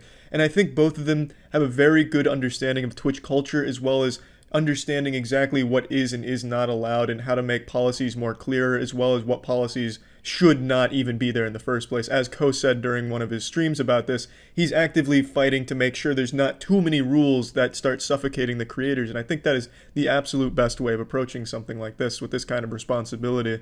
Now, as I said, I don't know the majority of people on that list, but I am giving them the benefit of the doubt. However, one of them in particular, named Steph, has recently shown that the power's kind of getting to them in a certain way. And I'm not trying to be rude, but it's really hard to have a positive opinion of the Safety Advisory Council right now due to the drama that she's stirring up on her own personal streams. Can't get rid of me. Twitch is endorsing me, and there's nothing you can do about it. So I'm just gonna dance to your sad tears. I'm just gonna drink your tears. This is her celebrating the fact that she's no longer subject to bans on Twitch due to her position, and I think this just lacks taste. Twitch has been a platform that's been plagued by very odd bans that have ruined lives, so for her to come out here and say that nothing will ever happen to her because of her position and rub it in the face of people who have been wronged by bans like that, I think just shows a real lack of care for the people on the platform. Now, I'm not here to humiliate or belittle Steph in any way. I already know a lot of people are going to point out that viral clip of her where she's role-playing as a deer having an orgasm on a stream. Yes, I think it's odd to broadcast that on Twitch, but it's not pertinent to what I want to talk about, and you know me, I like to joke about those odd fetishes all the time, like that person that steps on bread and ejaculates in their pants. I think that shit is just really fun to make some jokes about, but they're just that. They're harmless jokes. I never like to maliciously target someone or try and ruin someone's life over a kink or anything like that. Whereas in this case, I feel like people are going beyond just goofing around. They're genuinely trying to ruin her life over that deer clip, and I just wouldn't want to play a part in that. On a side note, before continuing though, that person that was stepping on the bread and ejaculating, they actually reached out to me like a year ago, offering to teach me how to do it properly. So they were super nice. They enjoyed the video. Just thought I'd throw that out there. So if you see me stepping on bread and coming in my pants, you know I was taught by the master. Immediately after Twitch announced that she's a member of this council, she went live and started antagonizing the broad Twitch community, in particular livestream fails. I also fucking hate livestream fails. I think that place is a cesspool. It's basically just an XQC cum dumpster. Anytime XQC moves in his chair or makes even the slightest micro expression on his face, it's like a 30-second clip that's spammed for an hour. That subreddit is literally a time capsule into old Tumblr. It's like maintain the essence, that old fucking odor of Tumblr. It has this two camps. It's like a perpetual civil war. One camp that loves fake manufactured drama and getting invested in these reality TV shows on Twitch, and this camp that pretends to hate it, but what they love is loud, screeching, jingling key clips, but they also still do love that fake drama, so then they'll come together and start upvoting all these drama things, and then they start attacking each other. It's a weird community, and no one hates livestream fails more than livestream fails community hates themselves. It's really weird. It's not a good subreddit. So I totally understand why the majority of streamers don't even like it in the first place. But what Steph has done is she's taken livestream fails and put that as the face of Twitch itself. So instead of just attacking some of the bad actors on livestream fails, she's attacking everybody on Twitch for a ton of different things. Well, I'm just not cool with white supremacy, y'all. It's really not that. I think a lot of you gamers are actually white supremacists. Sorry. Just a fact of how I feel, which isn't a big deal. That's such a fucked up thing to say, especially on a platform like Twitch, which is primarily composed of gamers. Not to go like 90s back of the cereal box slogan, but Twitch is literally like extreme gamer zone territory. So to outright vilify gamers by calling a lot of them white supremacists is so beyond disrespectful, and especially given your position as a member of the Safety Advisory Council. How does that make anyone feel confident about the decisions you'll make in that council going forward when you clearly already have a clear disdain for gamers on that platform, a platform that you now represent in a very high level capacity, at least judging by the announcement? So it's just very odd because you're coming across as openly hateful and proudly prejudiced. I said a lot of people with cis white male sounding voices are here telling me that voice chat isn't a problem, and that is a fact. Y'all have voices that aren't marginalized coming in and saying, just mute, it's not an issue. Everyone faces harassment. I've heard it all. You're just repeating my like a year ago. The only way to have a level playing field at the highest level of play is to have is to not have voice chat, to not have people give up their linguistic profiles. I mean, and maybe you. It was this opinion that really sparked the majority of outrage initially, because she firmly believes that voice chat really shouldn't exist in the first place. Now, I want to make it clear she's in no way going to developers lobbying to have it removed or anything. She's simply sharing her opinion that she doesn't believe that it should be an integral part of games, and the majority of gamers understandably disagree, because without a voice chat, what the fuck are you supposed to do with your teammates in like a game of Valorant? Use the in-game voice commands and just spam no, or in Rocket League, nice save? Like, if you don't have voice chat, you have no way of really communicating with your team to win games. But for Steph, she believes that it's an unfair advantage or disadvantage depending on the sound of the person's voice who's using the voice chat.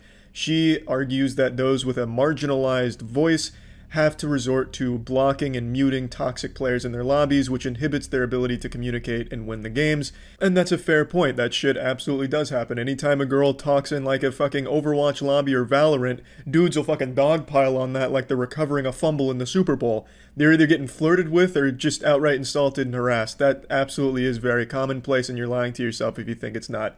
It is, regrettably. And not to downplay the issue, but everyone gets harassed in voice chat when it comes to like higher level play or just toxic assholes in general. It's not a problem that's exclusive to women or voices that are marginalized. In video games like that, there are just toxic assholes, and it's not just voice chat, it's everywhere. If you take away voice chat, text chat becomes extremely toxic. League of Legends has notoriously one of the most toxic communities around, and there's no voice chat there, it's only text. When I was addicted to League of Legends, I never felt so fucking bad about myself because of that voice chat, or text chat. So it's not an issue with just voice chat in general, it's just there's assholes in the world.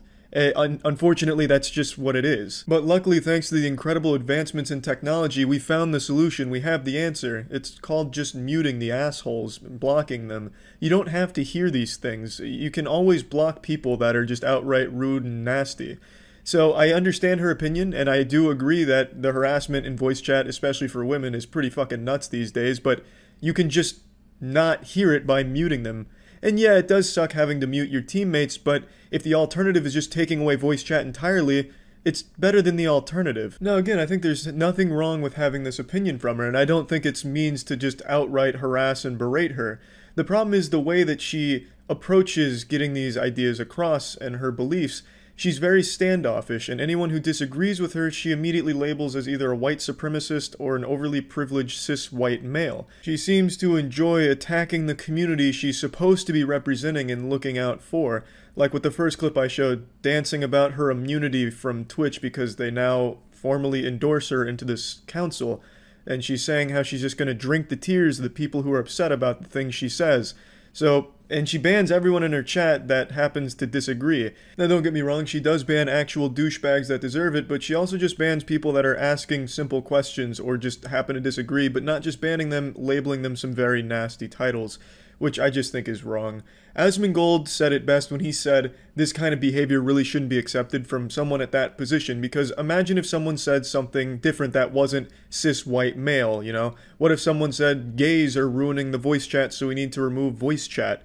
Instead of saying cis-white males are ruining voice chat, what if it was replaced by gays? Whoever said that would be immediately removed from that platform and permabanned, because that wouldn't be accepted. And rightfully so. Nobody should be judged by their skin color or sexual orientation, attacked for their skin color or sexual orientation, put into these groups and vilified because of their skin color or sexual orientation.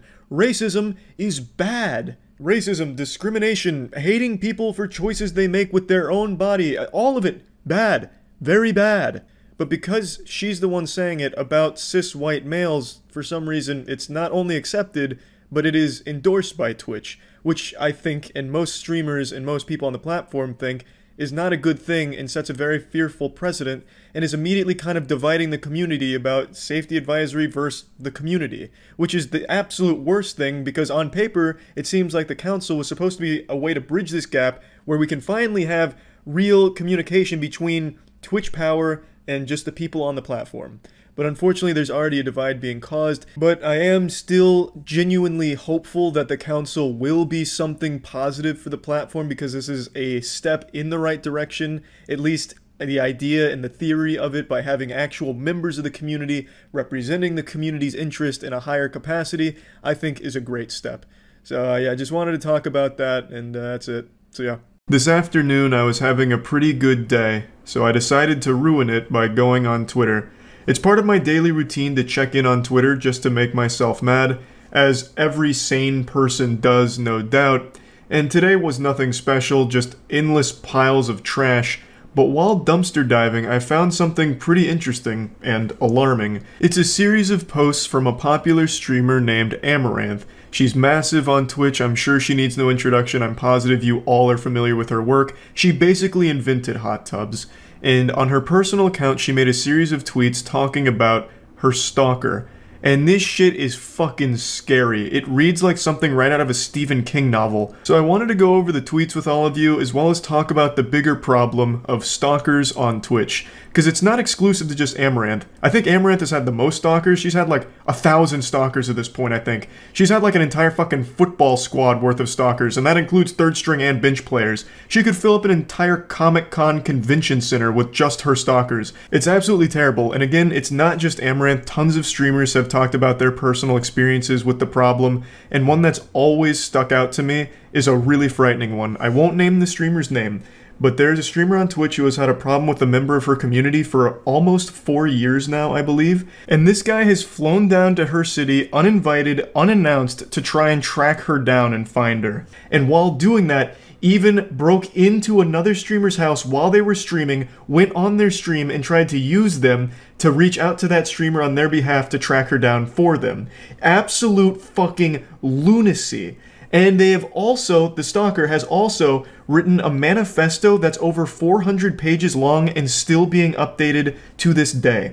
An actual fucking Harry Potter's book worth of delusion and all about like dating the streamer and all kinds of wild shit in there. It's just straight up horrifying and downright sad. So now let's go through Amaranth's tweets today. This is her alt account. She says that her stalker traveled from Estonia, came to her city and camped out in a hotel with a line of sight to her P.O. box and spent over a month camping out daily at a Starbucks next to the P.O. box and streamed it the entire time. Typically to 0 viewers, but growing as he gained notoriety, and every time his account would be taken down, he would just make a new one. This is already so much to digest right here. 44 days and 33 minutes, according to Amaranth, and I'm guessing that's based on how long the stream was up for, based on VODs and all of that, so it was probably realistically a bit more than that, because I'm sure he was there longer off camera. So that is fucking terrifying. Not only was she being stalked, but he was doing it publicly to an audience. Mind-blowing. Camping out at a nearby Starbucks so that way he could be constantly monitoring the P.O. box hoping to catch her. Like Elmer Fudd trying to set a trap for Bugs Bunny. But that's just the beginning. She said that he'd change his name by just adding more numbers to it, and by his own admission went full scorched earth and sold everything. He sold his house, his car, all his possessions, his cat, and by his own admission again, in publicly posted vlogs, a manifesto. The only thing he brought with him was phone, clothes on his back, and a saxophone, as well as the saxophone case. And he would play the saxophone in some live streams and in public places, and it allowed him to carry around a giant instrument case, which Amaranth said made her nervous because you can put weapons in an instrument case, and I honestly think it's a pretty reasonable fear to have because it makes no sense that he sold everything else except for a fucking saxophone and its case, unless he was planning on becoming like a traveling saxophone performer, like just going around and playing Careless Whisper forever. It makes no sense why he sold everything except that saxophone in its case. Which I agree is very weird, but I think the most concerning thing here is the fact that he sold all of his shit before moving from Europe to be near Amaranth and try and track her down. The fact that he sold everything prior to doing all of this is that kind of behavior that people do right before doing something drastic, like something life ruining and changing. The fact that he'll just cut all ties to everything he's ever owned like that, the whole nothing left to lose mentality, is absolutely fucking terrifying. She goes on saying that she would make it very clear that she didn't want to meet him, didn't want to be anywhere near him, but he would respond by just saying, "Liar, liar, fiance," and would make dancing videos reminiscent of Buffalo Bill dancing scene and send them to her. And then she posts a picture of it. This whole situation is deeply disturbing, and the fact that he would send videos to her privately is just super fucked up as well. literally just rubbing it in her face that he is stalking her and there's nothing she can do about it because the law enforcement wasn't acting very efficiently here, clearly. And then the picture she posts is also super eerie. It looks like something straight out of the SCP wiki. Like, it looks like a goddamn cryptid captured on photograph. It's just an awful, awful situation. She also briefly mentioned that he adopted a feral cat, which wasn't really seen again on the streams, and then says that on Monday the 13th, he streamed himself dressed up and carrying his musical instrument case and changed into formal attire and made the last mile journey to her house and cased the vicinity for 30 minutes, to which the cops declined to act. He streamed himself outside, mumbling about how he knew it was wrong, but he has to, and then he tried breaking in and tried to gain entry, to which Amaranth again called 911, says dispatch was rude, cutting her off, put her on hold, and it took 33 minutes for the 911 responders to finally get there.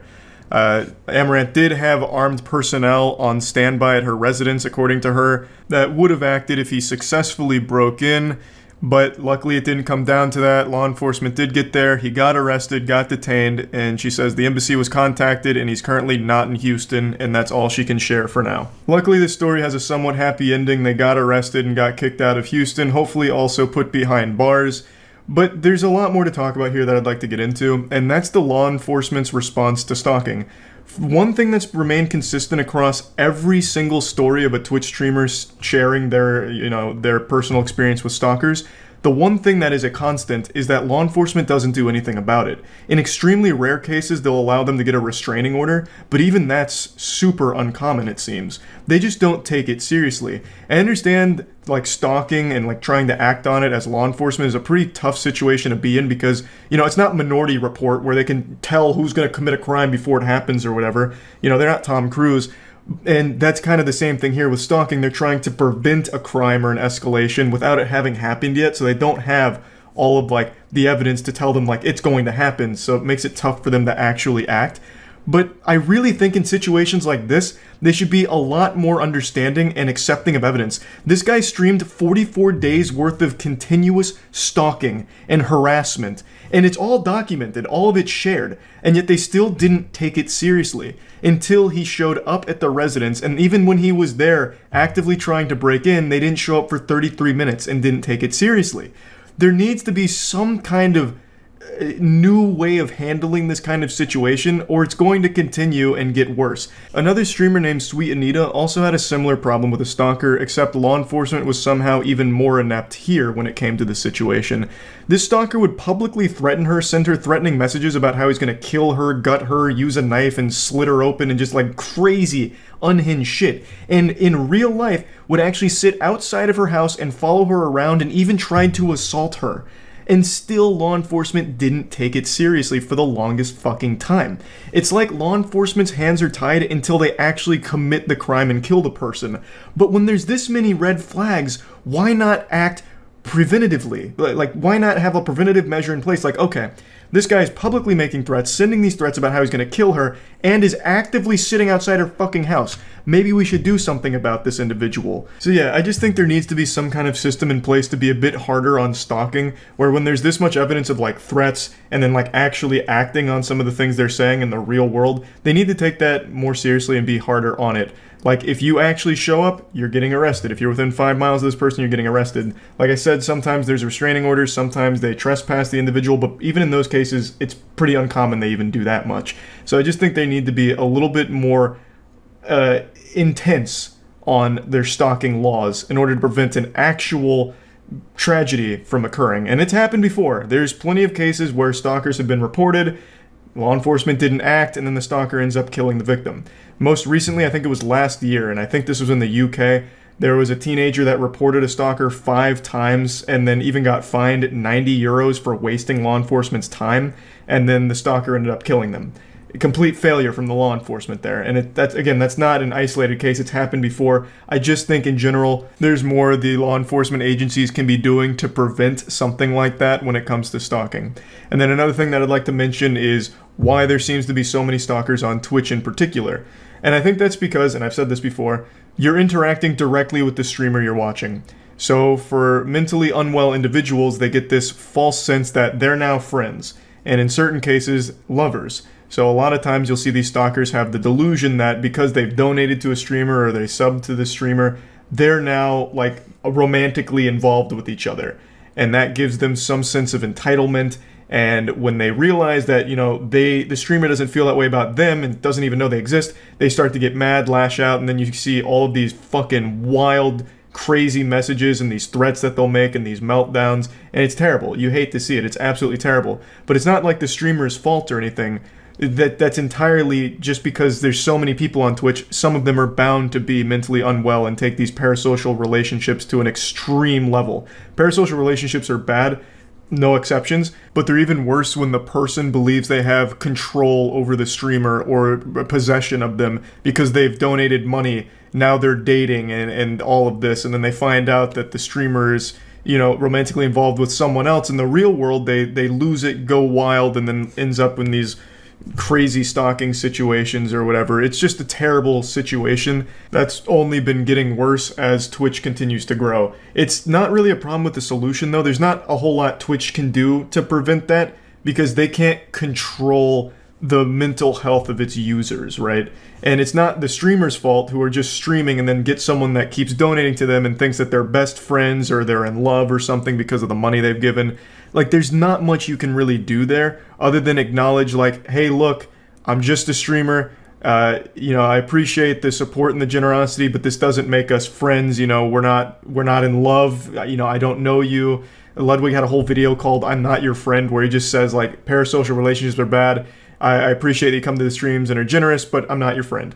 And that's really all you can do as a streamer, but that's not going to solve the problem either. There's still going to be those people that cross that line and think that, oh, we're best friends now because I watch them every day or I give them money, and then it ends up in these very awful scenarios and like even creates stalkers in some cases. It's just bad all around, and I don't know the solution to it, but I just wanted to at least highlight that it is a problem, but will hopefully stop being a problem in the near future. But yeah, anyway, I just wanted to talk about this whole subject, and that's about it. See ya.